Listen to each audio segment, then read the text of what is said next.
తీసుకుంటారా లోపల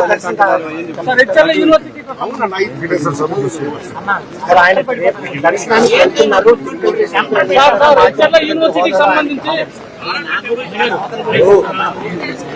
అన్ని మతాలను మనం గౌరవించాలి.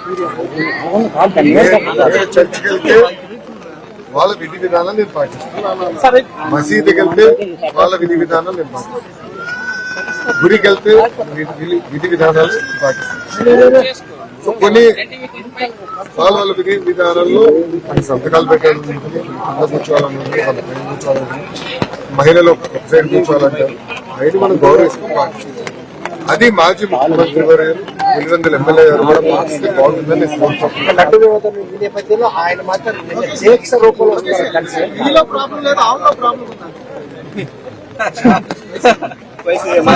మాజీ స్పీకర్ ఆవుకు పోషకాహార లోపం ఉంది, అందుకనే దానికి నేను ఎలా సమాధానం చెప్పుకుంటున్నాను అంటే ఆయన ఒప్పుకుంటున్నారా? దయచేసి మీడియా మిత్రులు అంటున్నారు, అదే మాజీ స్పీకర్ గారు ఒప్పుకుంటున్నారా కల్తీ జరిగిందని సూటిగా ప్రశ్నిస్తున్నాను.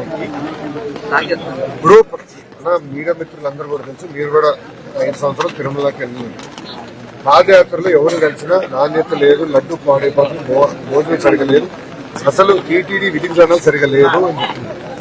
నిన్న మొన్న కూడా వీడియోలు బయటకు వైవి సుబ్బారెడ్డి గారు అన్ని పెంచుదాం, అన్ని ఫీజు పెంచుదాం,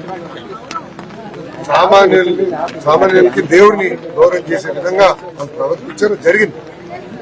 అవన్నీ కరెక్ట్ చేసే క్రమంలో ఇది బయటకు వచ్చింది. నేను కూడా ఈయో గారికి చెప్పాను, మొత్తం ప్రక్షాళన చేయండి, అన్ని టెస్ట్ చేయండి. ఎందుకంటే గతంలో అనేక ఆరోపణలు వచ్చినాయి. నేను పాదయాత్రలో మీరు చూస్తే నేను ట్వీట్ కూడా పెట్టాను, దాని గురించి పాదయాత్రలో నేను ట్వీట్ పెట్టాను. అందరూ వచ్చి నాకు కంప్లైంట్ చేస్తారు, సరికాదు, దేవుడి జోలికి వెళ్ళొద్దు స్వామి అని చెప్పి. ఏమైందో ప్రజలే చూసారు, ప్రజలే కొనపడుతున్నారు.